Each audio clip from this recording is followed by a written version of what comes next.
Assalamualaikum warahmatullahi wabarakatuh. Selamat siang.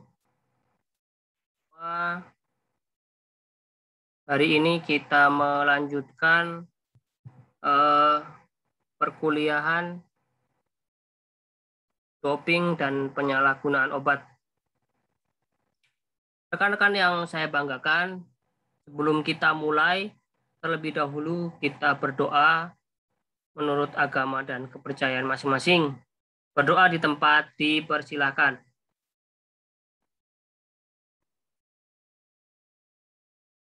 Selesai. Semoga pertemuan hari ini membawa keberkahan ilmu, keberkahan kesehatan, dan keberkahan rezeki. Rekan-rekan yang saya banggakan, melanjutkan pertemuan yang minggu lalu,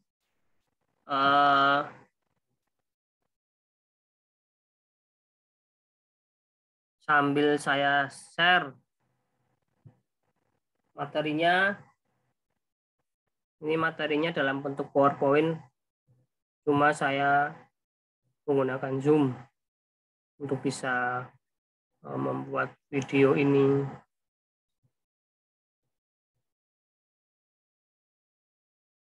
Share screen.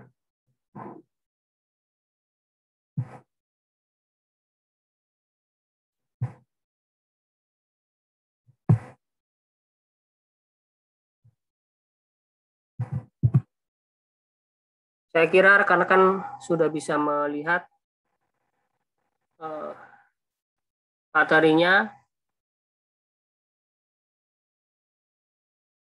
Hari ini kita sedikit membahas tentang Doping Control Officer dan Blood Control Officer, atau kita sering sebut DCO dan BCO. Nah,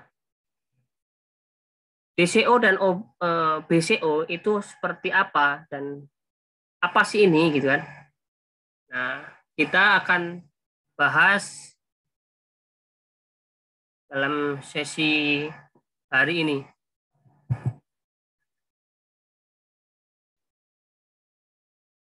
Nah, sebelumnya kita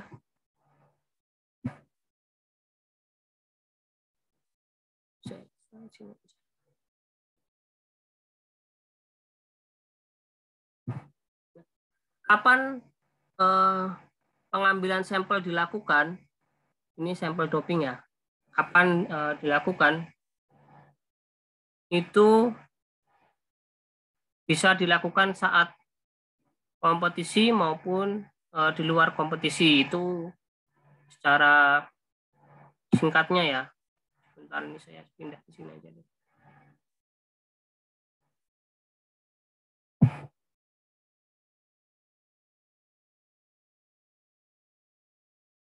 Namun ada istilah-istilah yang perlu rekan-rekan bisa pahami.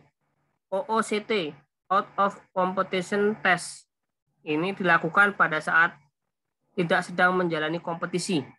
Biasanya petugas doping akan datang di lokasi latihan atau di tempat tinggal atlet. Pengambilan sampel dilakukan sebelum atau setelah atlet latihan. Kemudian in competition test atau ECT dilakukan pada saat atlet sedang mengikuti kompetisi. Biasanya petugas doping datang di lokasi atlet saat berkompetisi. Pengambilan sampel dilakukan sebelum atau setelah atlet selesai bertanding. Jadi istilahnya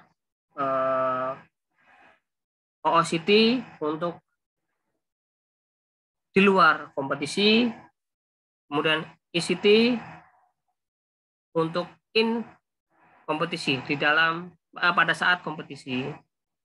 Ini istilah-istilah seperti ini rekan-rekan juga rekan-rekan juga harapannya bisa sedikit memahami ya. Selanjutnya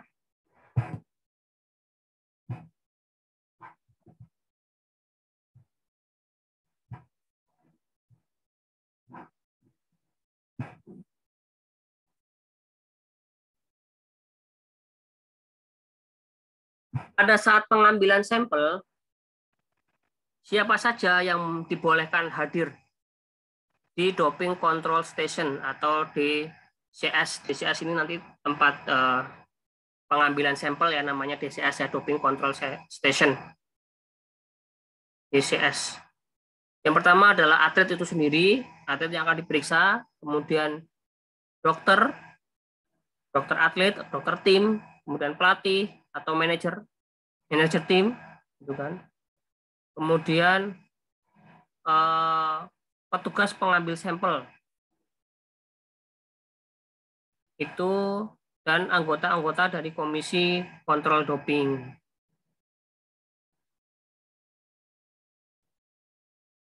Ini untuk petugas pengambil sampel itu bisa chaperon atau kemudian ada DCO dan BCO. Nanti DCO dan BCO kita sedikit bahas.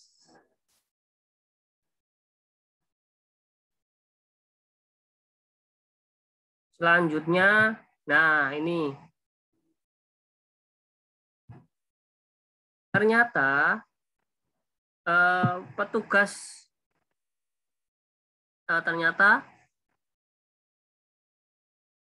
petugasnya untuk tes doping itu apa namanya, bukan tes namanya ya, pengambilan sampel dopingnya itu kalau DCO itu untuk urin dan BCO untuk darah, tes darah, atau BCO darah, DCO untuk urin, seperti itu.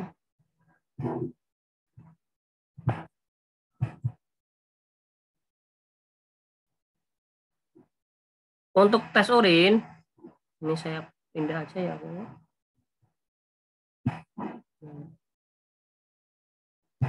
Untuk tes urin, itu bertujuan untuk mengetahui doping jenis apa yang dipakai.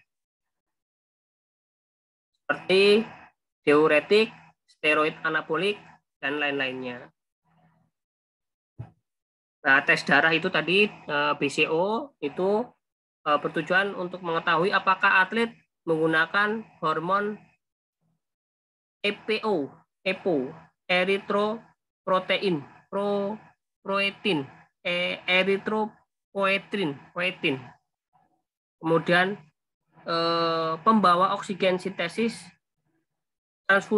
transfusi darah sebagai doping, atau penggunaan zat-zat lainnya.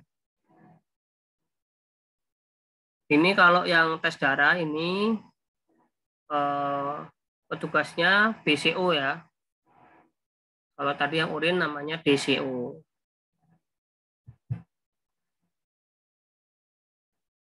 Kemudian kita sedikit bahas prosedur pengambilan sampel oleh DCO. Nah, sampel ini berarti yang ini kan DCO ya, berarti yang urin ya. Ini setelah DCO mendapatkan TDF dari testing authority, DCO akan melakukan prosedur sebagai berikut. Ini SOP-nya. Yang pertama, mencari atlet dan melakukan notifikasi. Atletnya itu ada di mana. Kemudian membawa atlet masuk ke dalam ruang DCS atau doping control station tadi ya. Nah, jadi kalau mau mengambil sampel tidak bisa di sembarang tempat, harus dibawa dulu ke DCS. Kemudian mengarahkan atlet untuk mengisi absensi di DCS. Jadi harus kita absensi dulu kedatangannya, gitu kan, bahwa si atlet ini mengambil sampel. Kemudian yang keempat, menanyakan kepada atlet apakah sudah siap diambil sampel urin atau belum. Kemudian yang kelima, mempersilakan atlet duduk di tempat proses. Kemudian SOP selanjutnya yaitu menjelaskan proses dan prosedur pengambilan sampel urin sampai selesai. Ini atlet kemudian diarahkan untuk mengambil vessel, kemudian diarahkan ke toilet, kemudian diarahkan untuk memilih botol urinnya. Kemudian setelah ini selesai, baru dipersilakan atlet untuk meninggalkan DCS.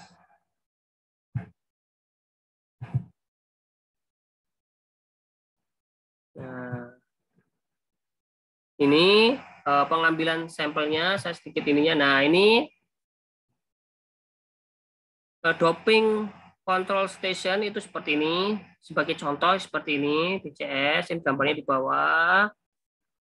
Kemudian ini DCO.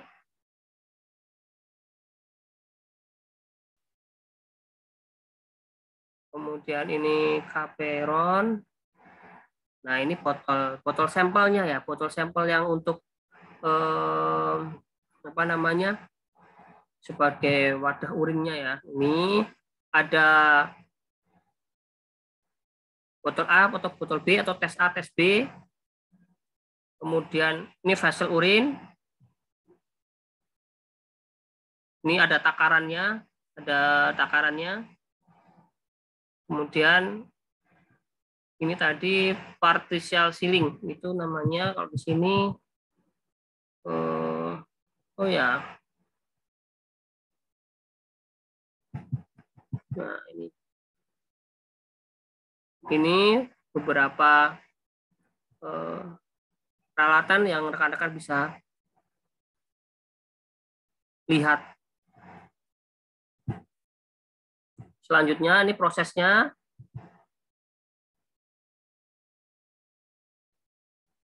Ini ada sampel partisial, di mana sampel tidak dapat memberikan sampel yang cukup minimal 90 ml. Jadi ternyata ada batas minimalnya ya. Kalau di sini tadi, nah di sini ada gambarnya 90, berarti segini nih, segini 90 nih. 90 gitu kan. Selanjutnya, nah ini langkah pertama jika sampel urin parsial. Jika volume urin kurang dari 90, maka DCO mengarahkan atlet untuk kembali ke ruang tunggu. Ternyata urin tidak cukup. Jadi kalau memang kalau nggak cukup ya berarti atlet diarahkan untuk ke ruang tunggu. Ditunggu lagi sampai memenuhi 90. Ini jadi karena memang urinnya kurang dari 90 ml, maka DCO mengarahkan atlet untuk ke ruang tunggu. Ini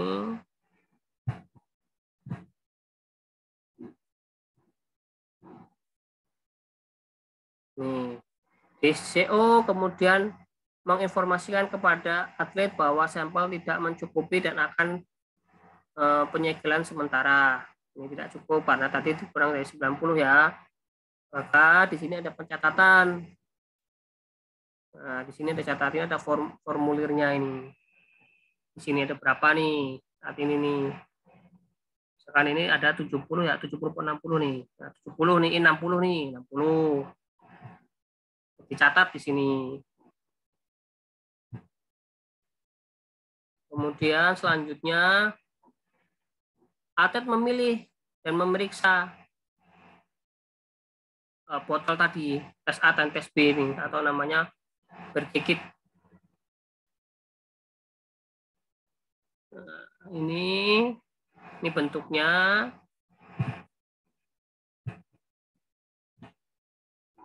Kemudian memilih kit sampel partisial, penutup botol, plastik seal, sama stiker partisial kit. Ini ada tutup botol tadi, kemudian plastiknya, kemudian ada stikernya. Ternyata di sini disediakan minimal 3 set. 3 set. Nah, ini atlet membuka hanya botol A. Biarkan cincin merah pada botol dan tuangkan seluruh sampel ke dalam botol A, segel dengan tutup sementara. Nah, tadi kalau sudah 90 ini di sini 90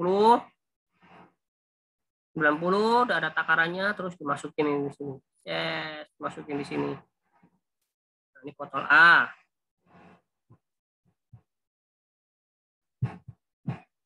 Kemudian atlet memasukkan kembali botol A ke box dengan tetap memasang tutup botol. Nah, ini tutup botolnya dipasang di sini. Ini ada box pengamannya lah. Jadi memang harus begini. Setelah itu, memasukkan botol ke dalam kardus dan melakukan penyegelan dengan stiker partial kit, stiker partial kit. Yang tadi yang plastik tadi ini setelah ini dimasukin ke kardus, kemudian diberi stiker.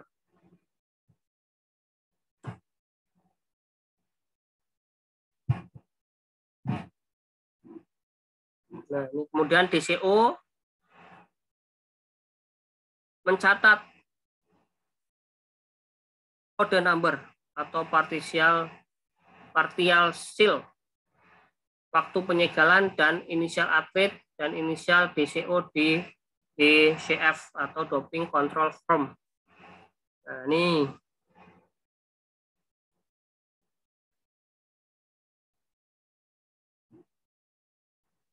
ini salah satu komponen dari DCF.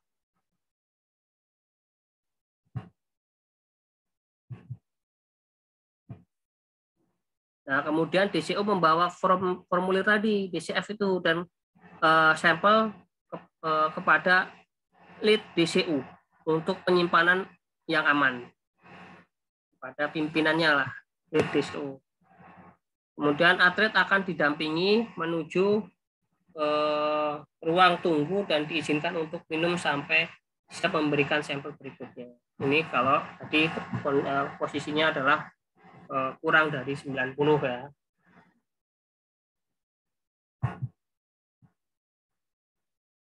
Nah, kemudian kan prosesnya sudah masuk nih ke dalam ruang tunggu. Ternyata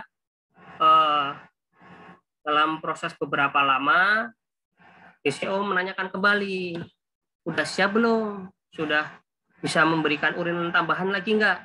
Nah, kalau misalkan sudah siap, maka proses itu diulang lagi. Kemudian diawali dengan memilih vessel, kemudian proses pengambilan sampai tadi dibawa ke lab DCO. Sudah.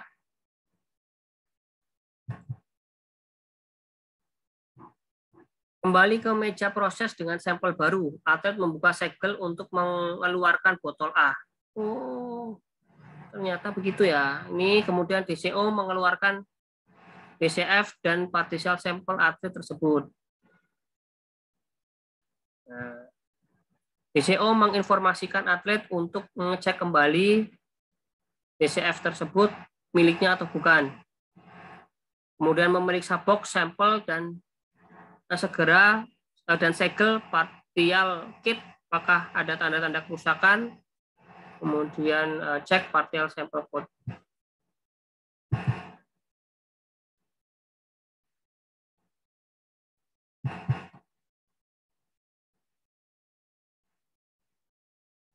Ini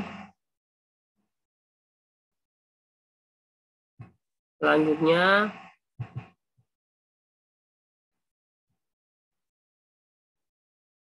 pengumpulan sampel.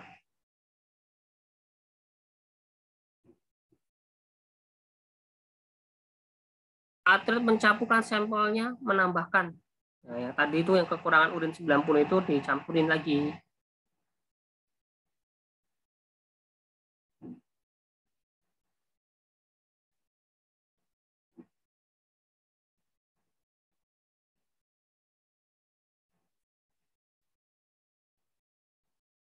Ini Jika total volume lebih dari 110 ml, tuangkan sampel pertama dalam SVC yang baru. Tambahkan sampel berikutnya sampai sesuai dengan kebutuhan atau yang diinginkan. Lanjutkan sesi penyelesaian. Kalau jika total volume ini juga, ini tuangkan urin pertama ke dalam vessel yang berisi partial sampel kedua, lanjutkan sesi penyelesaian. Ini kan kurang 90. Total volume kurang 90. Dari yang sampel yang tadi, yang kedua, itu kalau kurang dari 90, maka sampel terakhir dituangkan langsung ke dalam botol A. Ulangi proses pengumpulan sampel partial jika lebih dari 2 partial sampel. Gunakan DCF baru. Ini, jadi setelah diambil sampelnya, diambil sampel urinnya, dimasukin lagi ke botol A, itu sampai pada sesuai kebutuhan lah, sesuai kebutuhan. Nanti bisa juga jika lebih menggunakan botol yang baru. Kemudian terus selanjutnya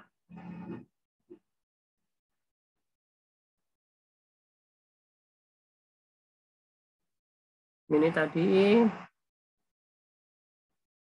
tadi udah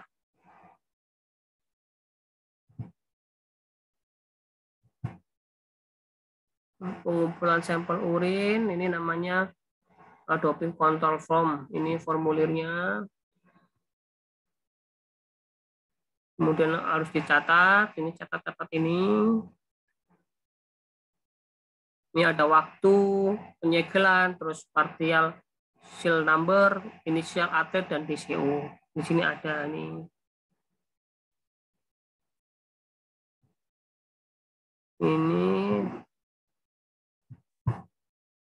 Ini partial sample number, ini atlet dan inisial atlet dan DCO. Ini volume. Ini partial seal number, ini partial sample number ini. Ini volume juga. Ini time, ini waktu, berarti ini waktu.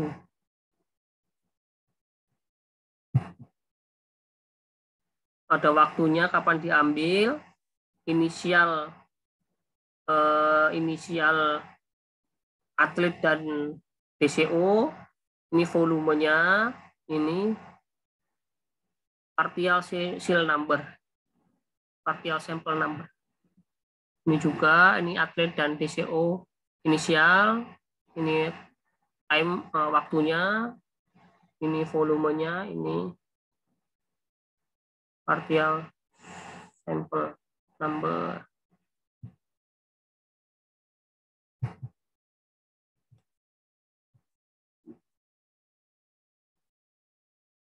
Proses penyelesaian jika sampel terkumpul mencukupi.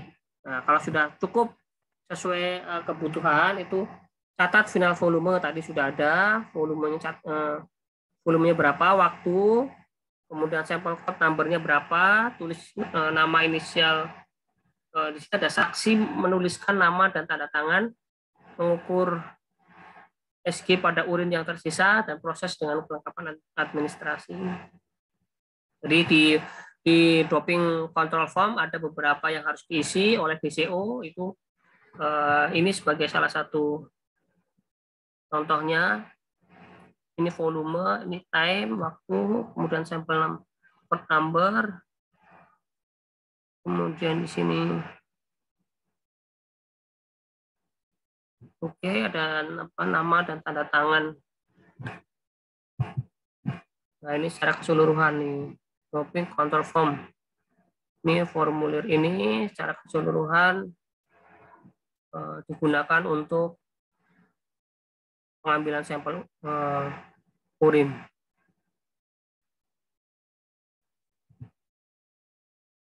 Selanjutnya, nah ini sebagai contoh. Nah, ini volume 50. Kemudian time-nya, waktunya, kemudian inisial atlet dan DCO-nya, ini sampel number-nya, partial sampel number. Nah ini ada inisial dan sama tanda tangan. Ini sampel code number, kemudian specific density, specific gravity density, kemudian ini volume dan time lagi.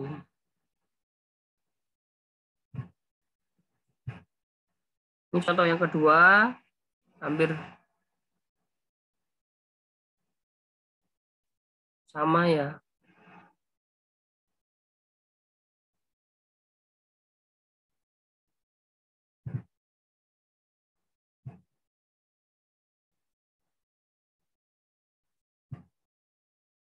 Kemudian ini ada di sini ada code nama DCO diperpanjang bukan inisial. Oh, mungkin.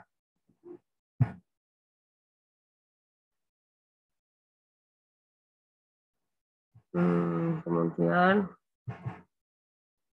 nah ini pengumpulan sampel urin.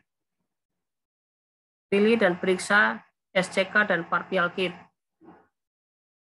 Jangan membuang cincin merah. Tuangkan botol urin ke dalam botol A. Tuangkan seluruh urin ke dalam botol A. Tutup botol dengan tutup sementara. Kembalikan botol ke dalam box. Kemudian letakkan tutup botol. Nah, kemudian segel dengan partial sheet tape dan catat nomornya waktu pada DCF. Nah, tadi di formulir tadi, kemudian atlet menunggu sampai siap untuk memberikan sampel lagi. Jika vessel baru, ya kemudian jika sudah siap, maka pilih vessel baru untuk pengumpulan. Cocokkan nomor segel dan keluarkan botol. Kemudian campur kedua sampel. Jadi kalau yang kedua, kalau misalkan kekurangan sampelnya dicampur lagi di botol A yang tadi. Kemudian cek total volumenya, total volumenya. Apabila volume terakhir mencukupi, lanjutkan dengan penyegelan dan selesaikan sesuai dengan prosedur. Kalau ini kan kalau sudah sesuai, kalau sudah tercukupi ya. Apabila volume terakhir tidak mencukupi, lanjutkan dengan prosedur partial sampel berikutnya. Kita ambil lagi. Sampel tambahan.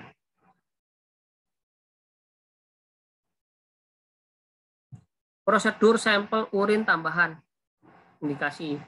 Sampel urin tambahan diambil jika berat jenis urin tidak memenuhi syarat. Atlet tidak dapat menjaga keamanan sampel. Misalkan tumpah. Ya, kalau tumpah ya harus diambil urin tambahan. Kemudian yang ketiga, proses penyediaan sampel urin tidak dilihat jelas oleh DCO. Memang DCO ini harus mengambil harus melihat proses pengambilan sampel urin. Jangan sampai diganti pakai urin siapa, kemudian digantilah. Yang keempat, terdapat benda asing dalam sampel yang dapat mempengaruhi keadaan sampel. Nah, ini juga harus diperhatikan. Misalkan dalam botolnya ada sabun, ada tisu. Nah, itu juga harus diambil sampel urin tambahan. Tapi tidak juga jika ada darah atau rambut. tidak perlu. Yang kelima, atlet gagal mematuhi instruksi DCO selama proses pengambilan sampel. Nah, ada juga kan atlet-atlet yang sekiranya gagal dalam mematuhi instruksi DCO. Nah, yang hal-hal yang seperti ini harus segera diambil sampel urin tambahan karena harus memenuhi kebutuhannya untuk sampel urin uji dopingnya.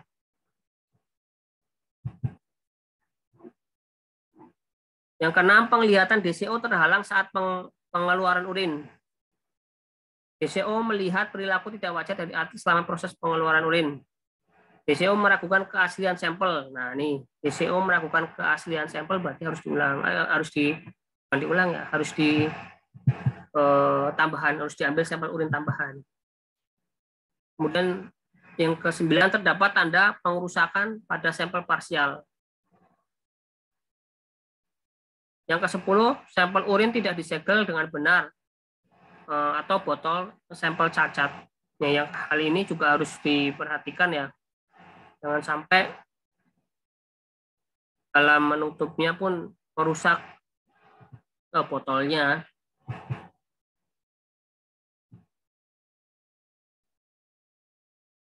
Prosedur sampel urin tambahan, perlakuan terhadap sampel. Sampel awal tidak boleh dibuang atau dicampur dengan sampel tambahan baru.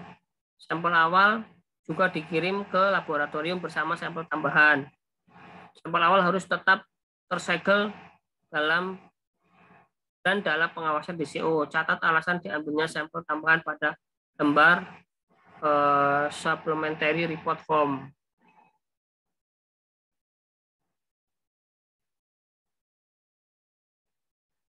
Jika volume lebih dari atau sama dengan 90 ml dibagi sesuai prosedur, botol A dan botol B. Jika volume kurang dari 90 dibagi rata, botol A dan botol B. Jika volume tidak cukup dibagi rata, tuang semua ke botol A.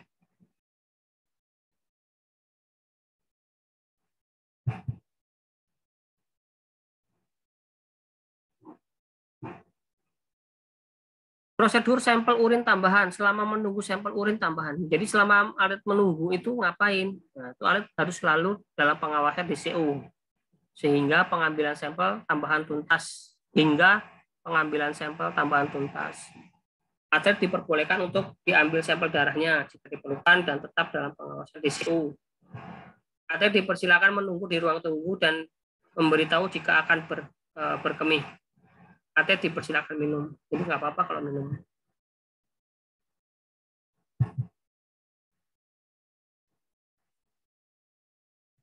Nih, prosedur sampel urin tambahan. Sama seperti prosedur pengambilan sampel awal, jika volume belum mencapai 90, lakukan prosedur sampel parsial. Seluruh informasi tentang sampel urin harus dicatat secara kronologis dalam lembar doping control form DCF. DCO melanjutkan pengambilan sampel tambahan hingga seluruh prosedur lengkap dan keutuhan sampel terjamin. Kondisi khusus.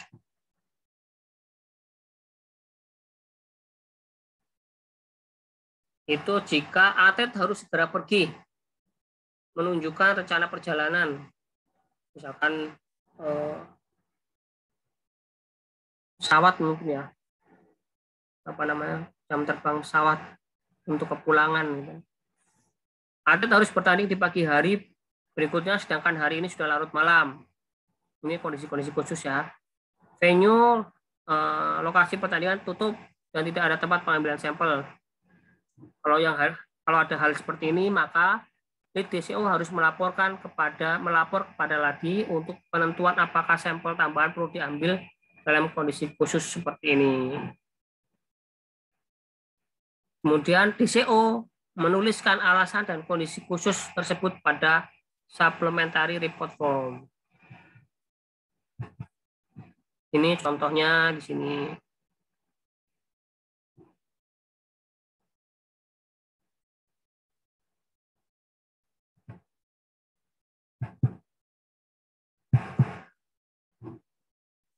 Selanjutnya, kalau ada kasus unsuccessful terjadi ketika DCO dan BDO tidak berhasil melakukan pengambilan sampel. Ini bagaimana? Ini disebabkan jika atlet yang menolak atau tidak bersedia untuk diambil sampel urin atau darahnya, pelatih atau official yang menolak atau melarang atlet untuk memberikan sampel dan atau urin kepada DCO. Kalau ada hal yang seperti ini, nah, kalau yang hal ini kan tadi sudah di pertemuan yang sebelumnya, yang pertemuan kemarin, kalau ada kasus-kasus yang seperti ini, itu langsung dinyatakan apa namanya, doping positif ya. Saya share dulu sebentar ini untuk meyakinkan jika ada kasus unsuccessful. Ini saya share dulu.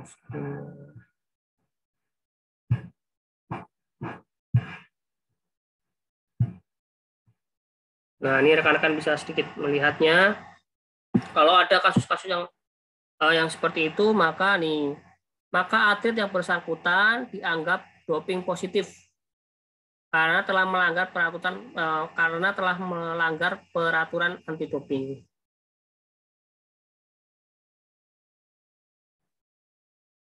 Seperti itu rekan-rekan untuk pengambilan sampel urin.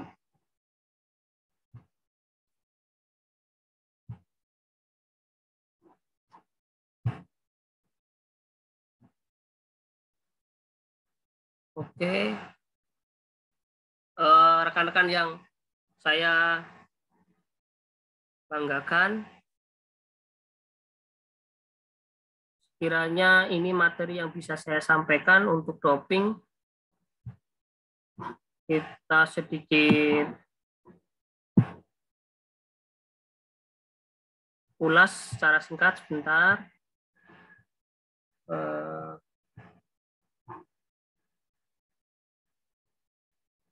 Ini untuk sebelum mengakhiri ya. Nah, hari ini kita tadi sudah belajar terkait dengan DCO dan BCO, doping control officer dan blood control officer. DCO ini untuk yang urin, yang blood ini, BCO ini untuk yang darah. Kemudian ini kapan diambilnya, bisa saat kompetisi atau tidak dalam kompetisi, tidak sedang mengikuti kompetisi atau out. Ini nah, selama dilakukan pengambilan sampel, siapa yang boleh hadir? Atlet, dokter, pelatih, manajer tim, kemudian petugas DCO atau BCO, kemudian ada anggota-anggota komisi kontrol doping. Ini tadi DCO, BCO untuk urin, BCO untuk darah.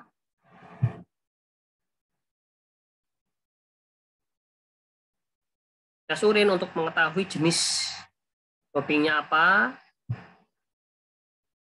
Kemudian tes darah untuk mengetahui apakah menggunakan hormon EPO, pembawa oksigen sintetis,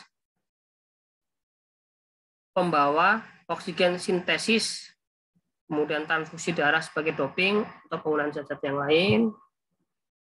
Nah, ini prosedur pengambilan sampel oleh DCO. Nah, tapi ada bagaimana jika kasus-kasus tertentu, misalkan di sini ada kasus case partial, kemudian case additional, kemudian unsuccessful unsuccessful.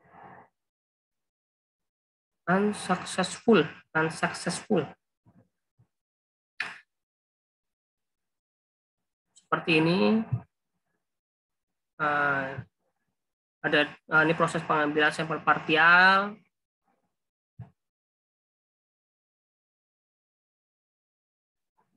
Sampel parsial itu jika tidak dapat memberikan sampel cukup minimal 90 ml seperti apa, ya kan? Maka dia harus menunggu diberikan kesempatan untuk mencukupi sesuai kebutuhannya. Ini prosedurnya.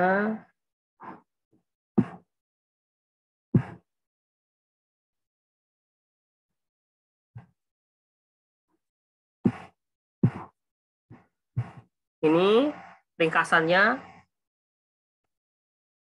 proses partial sampel.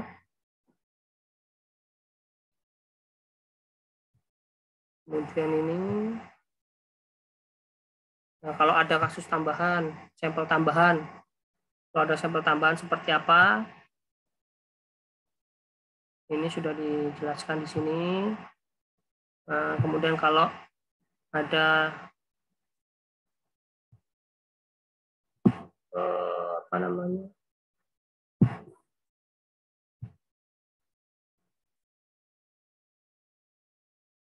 Ini untuk jika tidak berhasil ya.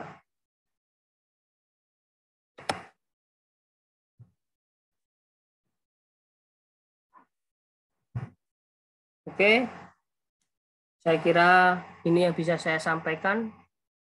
Untuk selanjutnya rekan-rekan semua bisa untuk tugas dan materi ini bisa rekan-rekan semua lihat di e-learning. Saya rasa rekan-rekan semua bisa mengulang-ulang sekiranya materi ini kurang atau masih kurang penjelasannya, rekan-rekan juga bisa mencari di internet, di YouTube maupun di Google.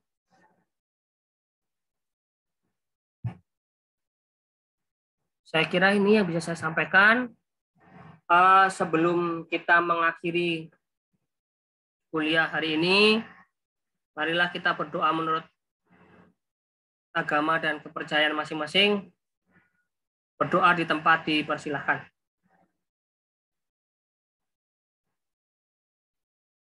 Selesai. Assalamualaikum warahmatullahi wabarakatuh. Terima kasih buat rekan-rekan semua. Jangan lupa jaga kesehatan dan sampai jumpa untuk minggu berikutnya. Assalamualaikum warahmatullahi wabarakatuh.